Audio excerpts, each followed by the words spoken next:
LaCroix? I will only drink this. So what? Christmas and holiday shopping, you can do that much. Just try to find something these days. I There's no feel like I creative just or got unique crap thing. for everybody, and that's what it's gonna be. My wife's horrified. What? My wife's horrified because I have an igloo. Yeah, what? I have an igloo, like a water bottle. Yeah. And I just fill it. You just drink regular tap. Well, filtered. Filtered. Filtered. But she thinks it's part of it. There he is. Guys are double teaming today. Yeah, doing the National Guard, so.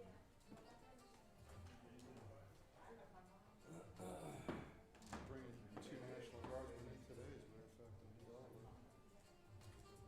Two that got killed in Syria arriving back in Delaware. Oh, yeah. Oh, God, really? I think Trump was flown out there. Yeah. So, how was the Orange? It's a fucking great club, man. It really is. I mean, there's nothing special about it in that it's just a big ass room. But Asher's a great town. I mean, really, it's just a great town.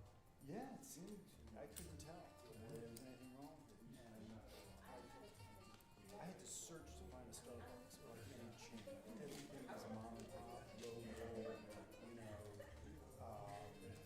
cannabis store in every corner. I didn't see one cop, not one cop the entire time I was there. Orange Peel is just like, have you ever been to the barn in South Carolina, in Charleston? It's like that, it's just like a big ass room, really high ceiling. But it's just an old building. I sent you that picture. It's an old regular building. It just has a great vibe to it. You know, looking at their lineup. Not only do they have like basically the same bands that like Anthem and 9:30 a day, they use the same format for their calendar. Yeah, Like the Senate it really passed looks like that you're looking at the defense 9:30 policy bill. calendar. I'm surprised that the airplane and military stuff I have a question for caused me you. concern. Why are you such a pain in the ass? That's concerning. I will on my exit. Can I answer that question? Sources. Yeah. Well, my answer would be because he's very good at what he does. He really is. As I told your boss the other day, I get no fucking. You really do. You know what's good? So lets me know what goes on. And I appreciate it. You know what I mean? Like, oh, like, all right. All right, I have full heart factor. Yeah, that's right. He is. He is. He's a charmer. I'm gonna take these two. So which one?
Well, he did his so, was he I on this side? We're gonna have this side, so we're just trying to set up more. Was he solo or was that somebody? He's got his own. Yeah, you don't even know. He had another band. He actually played with 3 bands in this thing over the course of the year. And one of them was the drummer, bass player. Oh, we are? Yeah. Himself, You're Trip fine. Walk. Thanks. But he's very dead and relaxed. You know, they did the last 90 minutes from We're making 1 in the some morning to adjustments. 2:30 in the morning. Just all Take off. Yeah. He just didn't want to take all the. Yes, but it's, they lost it.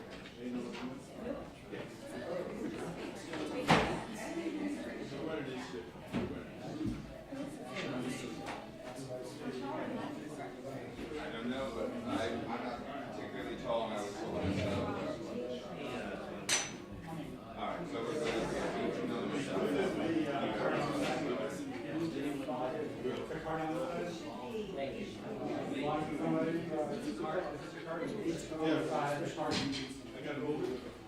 Yeah, can we just put it out of the yard? Yeah. We're trying to. You wanna roll it up? Okay, I'll do it.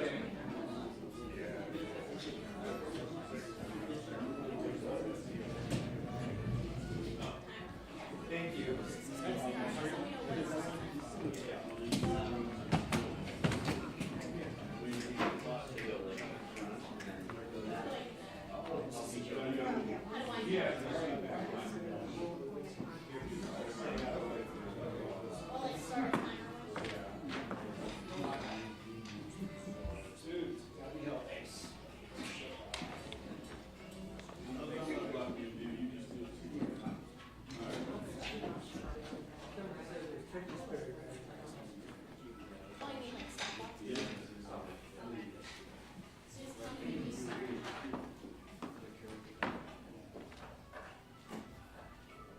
And he says he can't play as long as for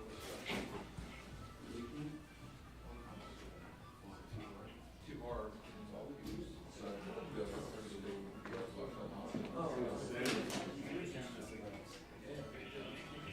are they done or are they just not going out?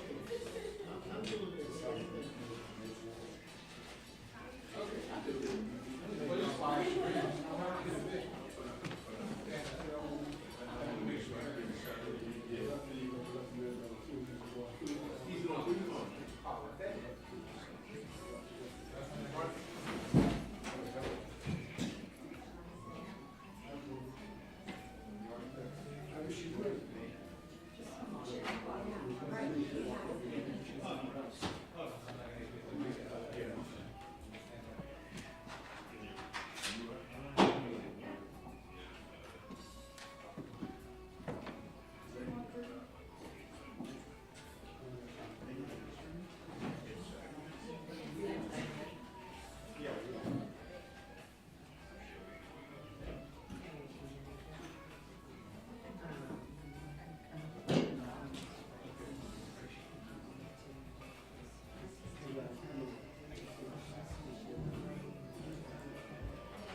Robert, I'm sorry.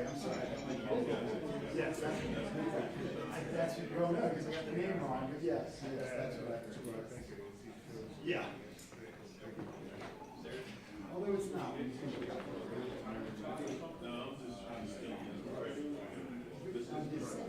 Yes.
Okay, yeah, let's get that out of the way. What's up? You, okay, thanks.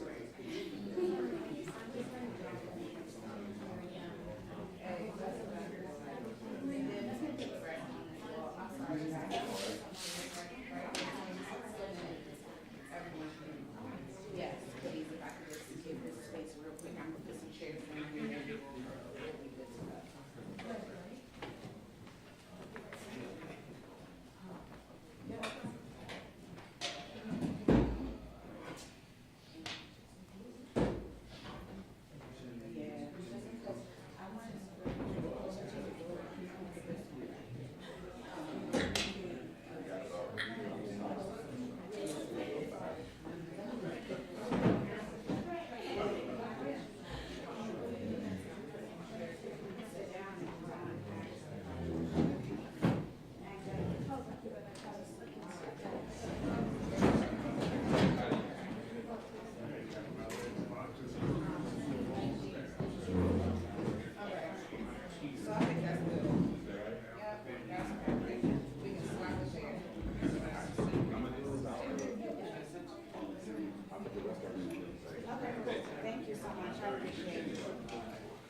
Have we done a sound check already? Everybody good?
The man, the myth, the man.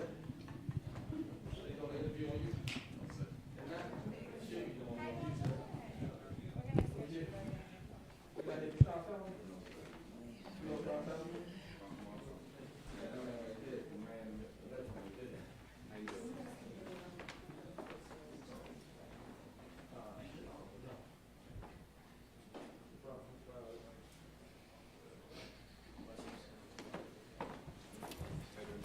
We can have you go and right over to this front.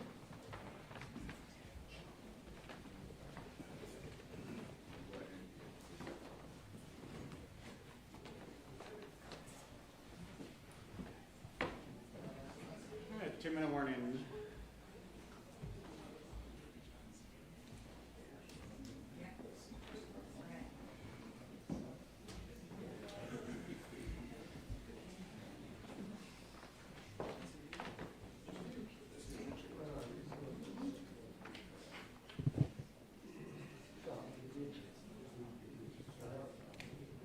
Just a reminder to everyone in the room to please silence your phones at this time. Thank you.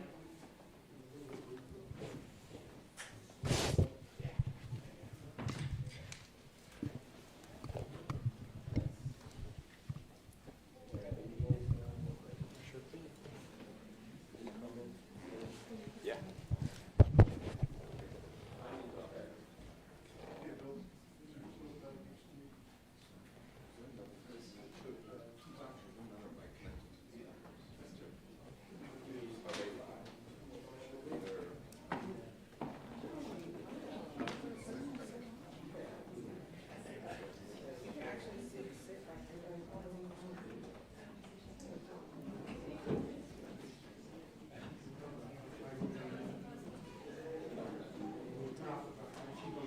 Daniel?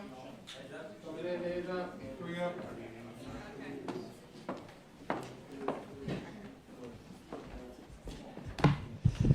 Good afternoon, everybody. I'm Muriel Bowser. I'm the mayor of Washington, D.C., and we are here in City Hall where I will be naming an interim chief of police. I'm joined by Deputy Mayor Lindsay Apia, and I am joined by Executive Assistant Chief of the Metropolitan Police Department, Jeffery Carroll.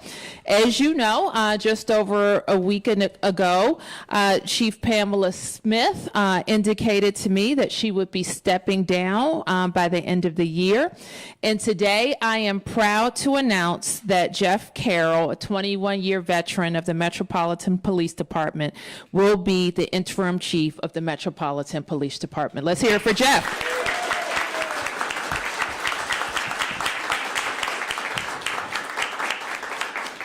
As I mentioned, Chief Carroll has been at MPD more than 20 years.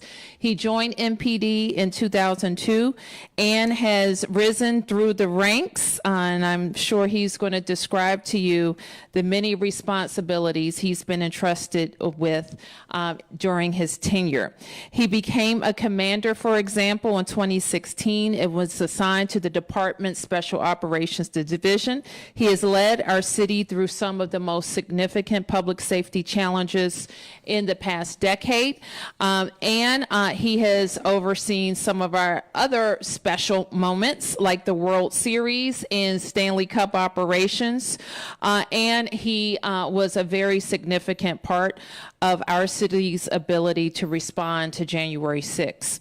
We look forward to him leading us through more good events in the city. And Chief Carroll is also very familiar with DC residents in our neighborhood as a respected and trusted, and he is respected and trusted by members of the Metropolitan Police Department, as well as our partners throughout the region. And Jeff will tell a story, but he grew up in this region in Calvert County and grew up with family members also serving in MPD. In fact, he had an uncle who also led SOD. And I know that he is the right person to build on the momentum of the past 2 years so that we will continue to drive down crime in the city. The department has been through an incredibly challenging year, and that's on top of the day-to-day challenges that our men and women of MPD face every single day to keep our city safe.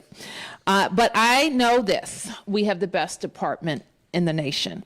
MPD is the best in the business at both community policing and handling large-scale special events and First Amendment activities. And that's where I want to keep our focus.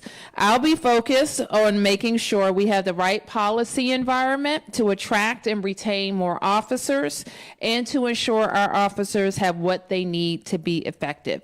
And I am confident that Chief Carroll is the right leader to meet this moment. So, ladies and gentlemen, Jeffery Carroll.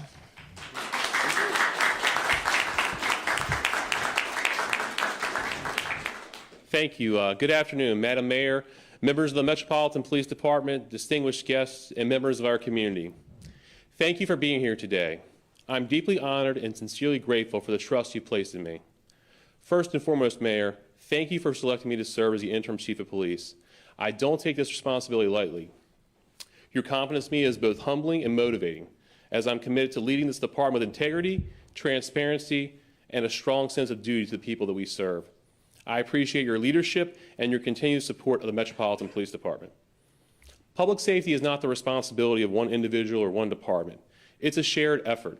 I look forward to working closely with the community, all of our district agencies and city leaders to keep the district safe, strong, and united. To the women and men of the Metropolitan Police Department, thank you.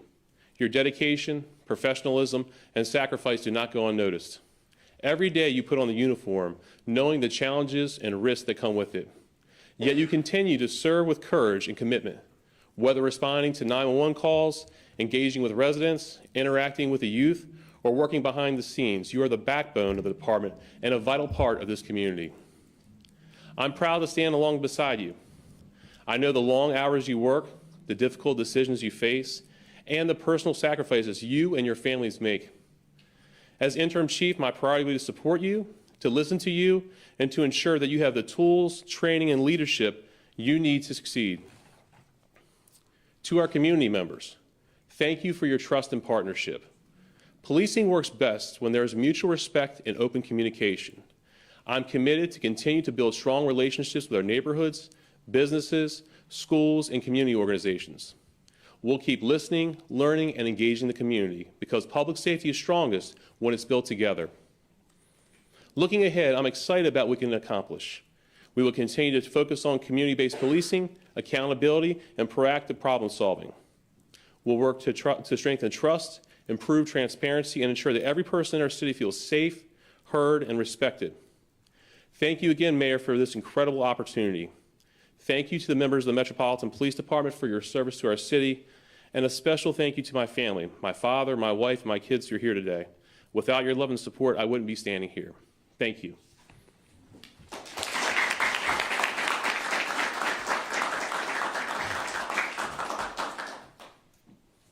Take any questions? Yes, ma'am.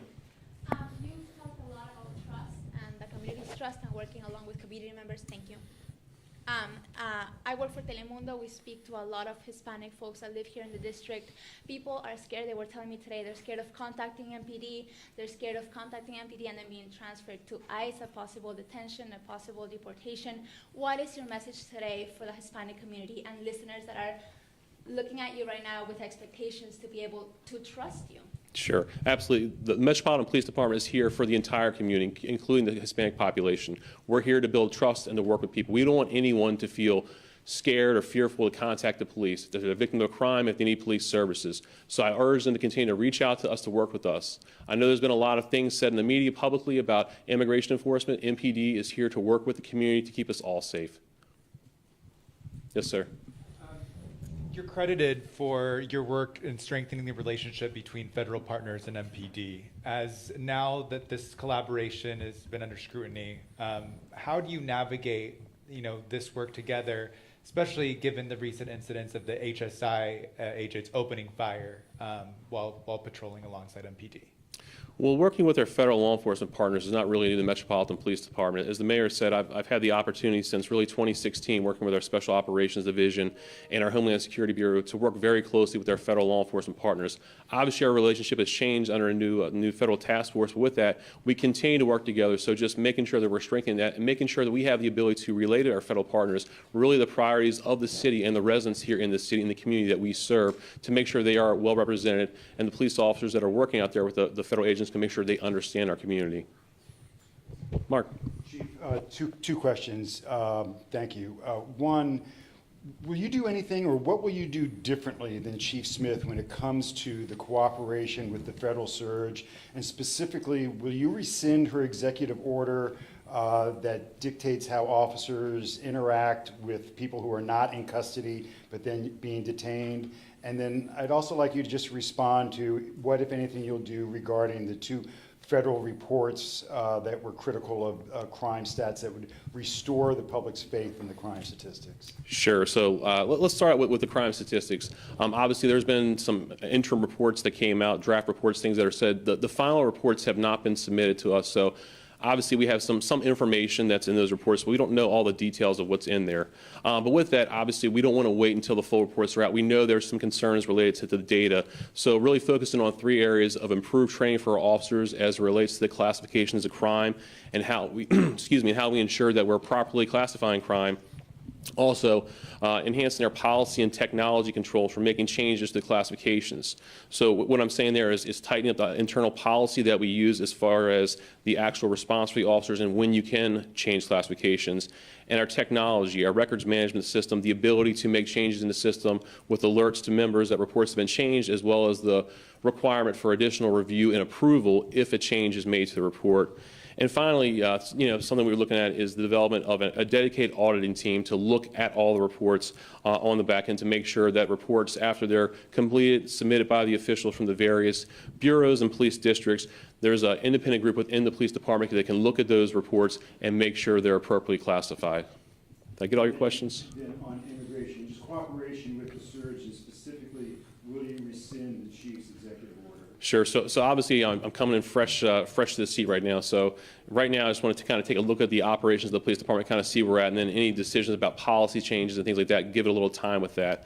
We'll continue to work with our federal law enforcement partners. We'll continue not to be directly involved with immigration enforcement as we have in the past. And again, we'll continue to work forward to make the city a safer place.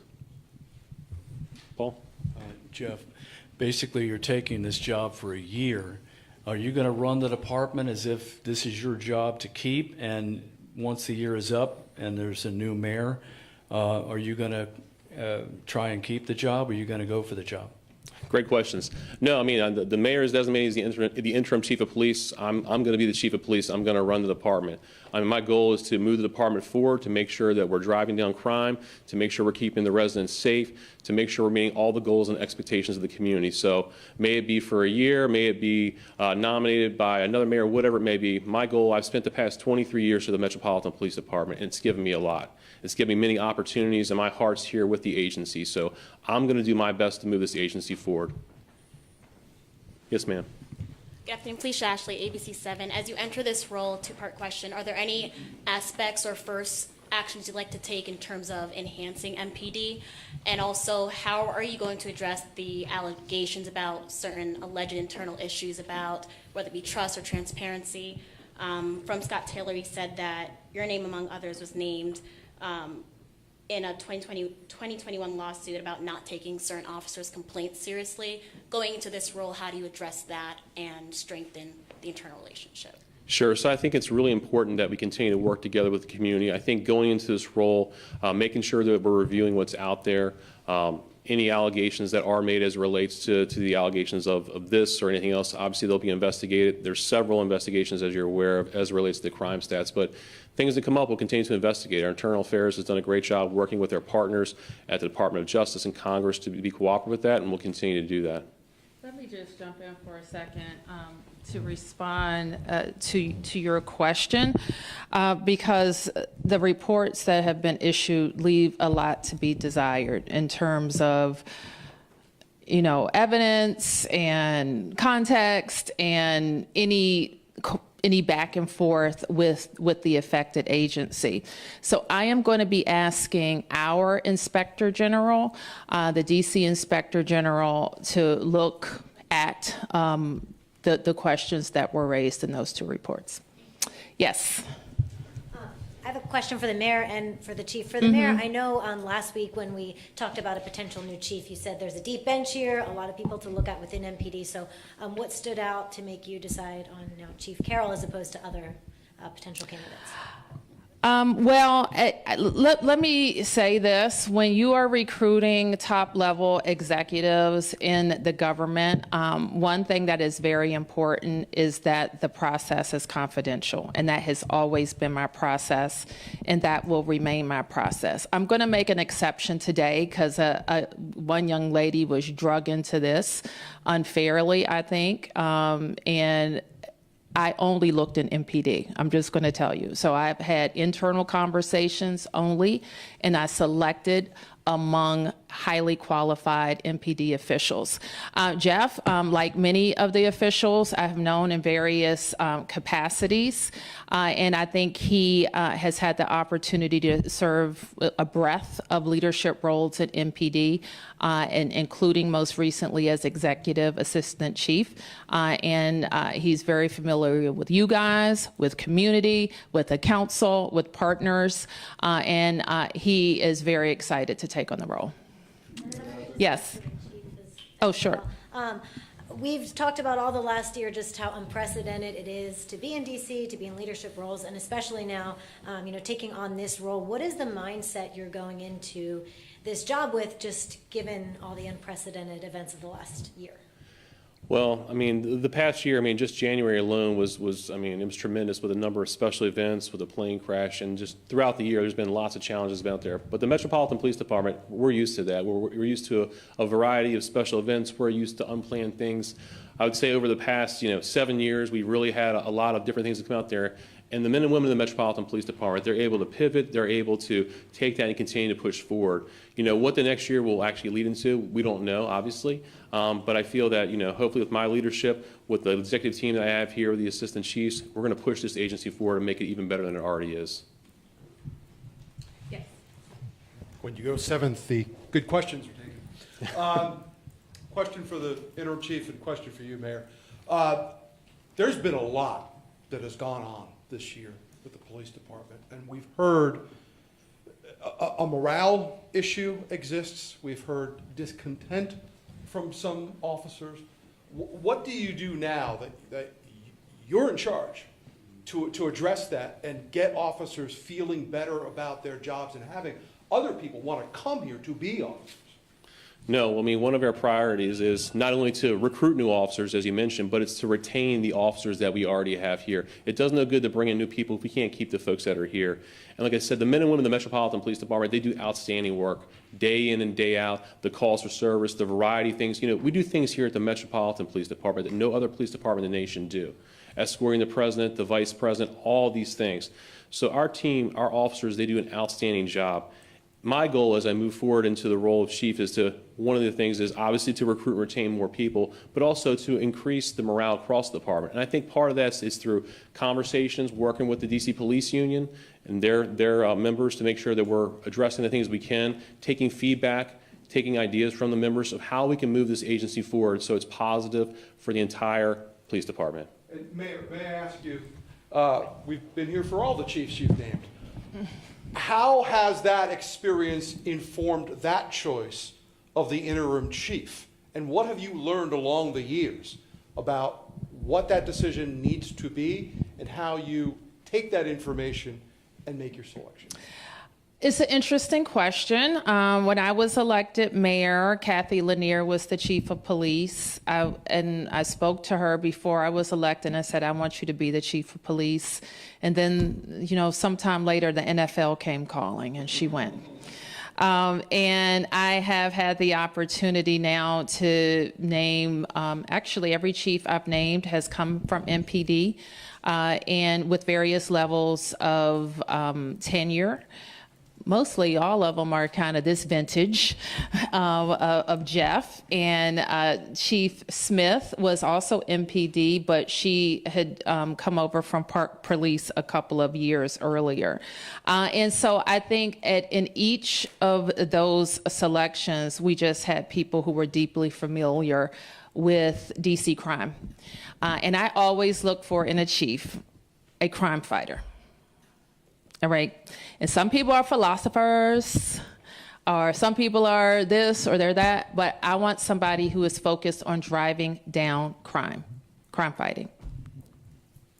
Yeah.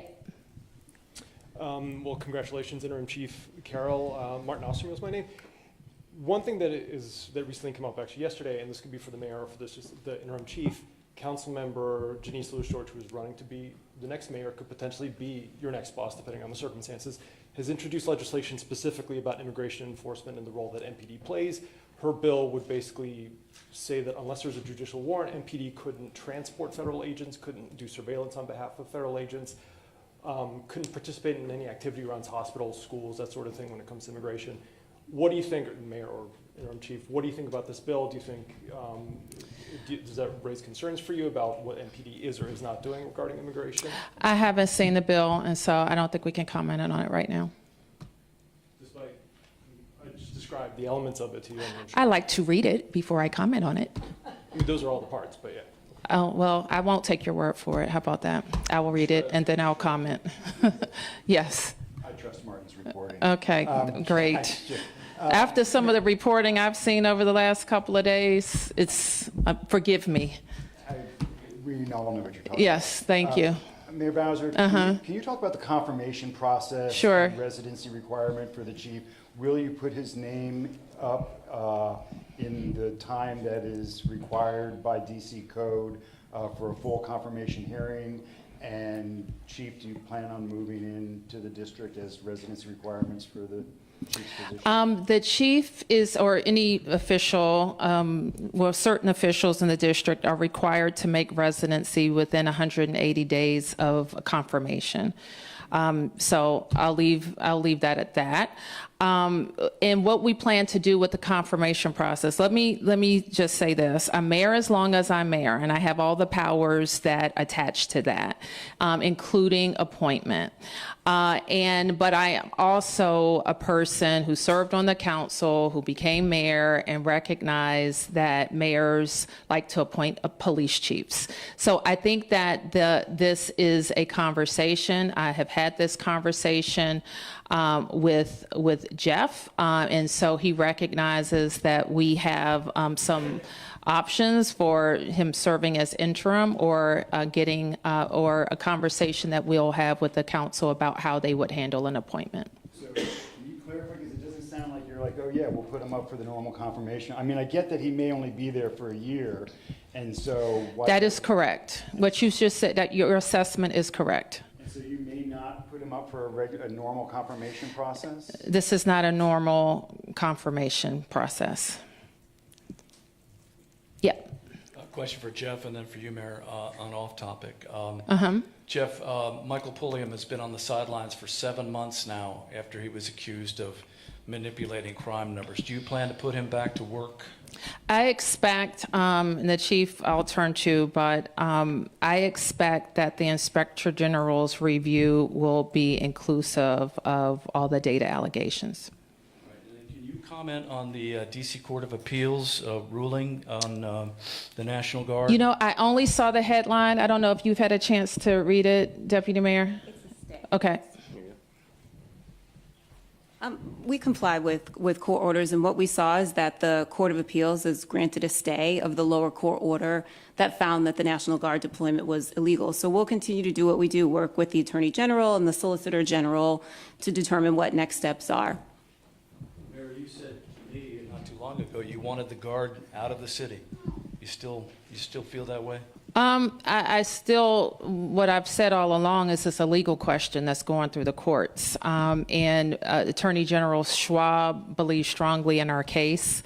I haven't talked to him since this most recent action, so I want to talk to him and see what he thinks is appropriate for next steps with the case. Yes. Hi, Emma Huber with the Washington Post. 2 questions for you, Interim Chief Carroll. First of all, one word that came up a lot in your remarks was transparency. Obviously, there's been some mistrust lately, whether it be with crime stats or immigration enforcement. So what tangibly are you going to do to promote transparency? And second of all, you know, you're stepping into a demanding job at an unprecedented time. What made you agree to step up to the task and feel like this is something that you feel called to take on?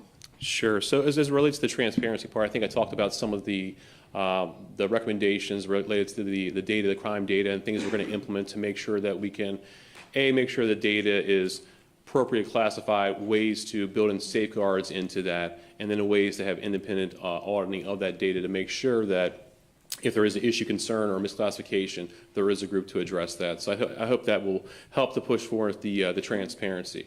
In reference to the immigration, I mean, the conversations with the community, our district commanders, our command staff continue to talk to members of the community. It continues to obviously be a big concern to them. It's a big concern to us and the feelings that are out there, as it's been raised several times here. So again, we're just going to continue to engage, to talk to folks, to let them know that we are here to support them. As for the question about why I decided, to throw my name in the hat, I guess it is, I've been a member of the Metropolitan Police Department for 23 years, and in that time I've had the opportunity to serve in the 3rd District as an officer, a lieutenant, and a district commander. I had the opportunity to serve in the 1st District as a sergeant. I was in the 6th District as a captain, and I spent my time as the commander of the Special Operations Division, the Assistant Chief of the Homeland Security Bureau, the Assistant Chief of the Internal Affairs Bureau. And over those 23 years, I've had the opportunity really to touch almost all parts of this agency. May it be the first half of my career I spent mainly in patrol, the latter half I spent in a lot of our specialized operations and investigations. So with that, I feel that I'm prepared to look at the agency. I have a lot of knowledge about the agency. I've served on the command staff since 2015. Chief Lanier promoted me to the commander of the 3rd District in 2015, so that's 10 years. I've had the ability to witness the styles of both Chief Lanier, Chief Newsham, Chief Conti, Chief Smith, and through that I've learned a lot. I've learned a lot about how chiefs should operate. I've learned a lot about the agency. I've seen the transition of our agency as time has gone on. So I feel that I owe it to the city, I feel it to the department, but I feel I have something to give to push this agency forward. Chief, of those 4 chiefs that you've worked under, is there one who you would point to as you might model yourself? I know I'm asking you to pick your favorite kid, but Sure, absolutely. All of them. No, each one of them, just like my favorite kid, each one of them are unique, right? I mean, you guys had the opportunity to cover each one of them, and I've learned something from each one of them. I still stay in contact with all of them to this day. I mean, they provided me the opportunity to work directly with the chief. It's something special, and we have some of the best chiefs in the world at the Metropolitan Police Department. They've gone on to do greater things, but what they've done for this department since I joined with Chief Ramsey, I mean, he's a forefather of modern policing, I would argue to say, with one of the people, and from that we've really come a long way, and we're going to continue to move forward. Thank you. One last. Okay. Can you talk about the moment that you found out the news? Was it in person? Was it on the phone? What was that experience like for you? Obviously, the mayor said we're not going to get exactly into the process, but it is a process, right?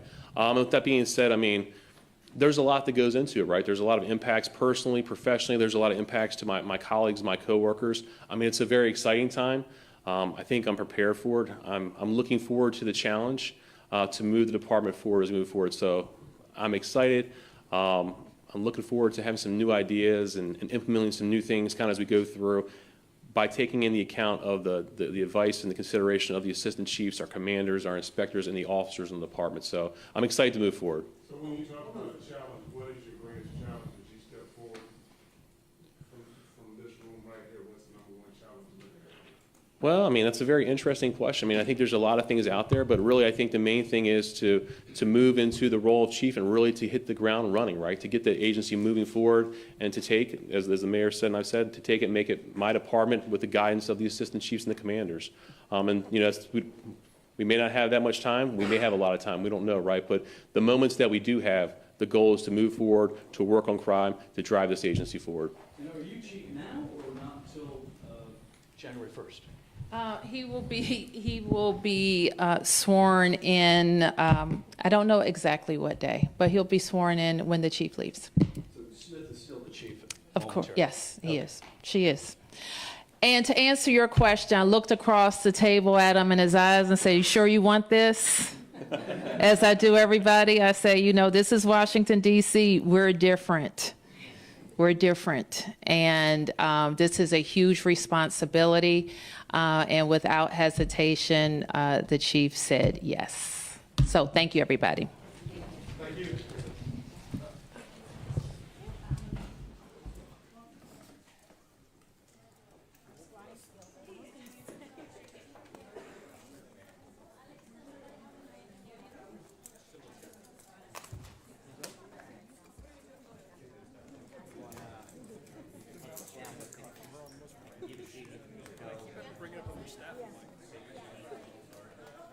It's fine. Next time it'll be.